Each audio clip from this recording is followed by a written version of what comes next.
శంషాబాద్ కి అతి దగ్గరలో 22,000కే చదరపు గజం 22 ఎకరాల్లో మంచి ప్లాటెడ్ ప్రాజెక్ట్. ఈ నంబర్ కు కాల్ చేయండి. వెల్కమ్ బ్యాక్ టు మనం టీవీ.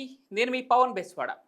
ఆపరేషన్ సింధూర్లో భాగంగా భారత్ సంధించిన మిస్సైళ్లు పాకిస్తాన్తో పాటుగా ఆక్రమిత కాశ్మీర్లోని వివిధ ప్రాంతాలను, లాహోర్లోని క్షిపణి రక్షణ వ్యవస్థల్ని, ఎయిర్ బేస్లను కూడా ధ్వంసం చేశాయి. అయితే పాకిస్తాన్ మాత్రం భారత్ పైకి టర్కీ డ్రోన్లు, చైనా ఫైటర్ జెట్లను పంపినా అవి సరిహద్దుల్లోనే కూల్చేసింది భారత్.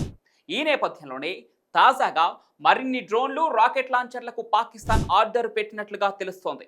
చైనా నుంచి యుఏవీలకు, టర్కీ నుంచి డ్రోన్లను ఆర్డర్ చేసినట్లుగా భారత నిఘా వర్గాలు సమాచారం అందినట్లుగా తెలుస్తోంది. ఇది మాత్రమే కాకుండా టర్కీతో 2021వ సంవత్సరంలో కుదుర్చుకున్న రక్షణ ఒప్పందాన్ని సైతం పొడిగించింది పాకిస్తాన్. అయితే చైనా నుంచి ఆర్డర్ పెట్టిన లాంచర్లు, రాకెట్లు భారీ షెల్స్ను ప్రయోగించేందుకు ఉపయోగపడతాయి. వీటితో పాటుగా కిల్లర్ డ్రోన్లుగా భావించే 30 వింగ్ లైక్ యూవీఏలు తీసుకొనుంది. వీటన్నిటిని పాక్ ఆక్రమిత కాశ్మీర్లో మోహరించేందుకు సిద్ధమవుతున్నట్లుగా, జూలై నాటికి ఈ ఆయుధాలు పాకిస్తాన్ చేతికి అందే అవకాశం ఉన్నట్లుగా తెలుస్తోంది.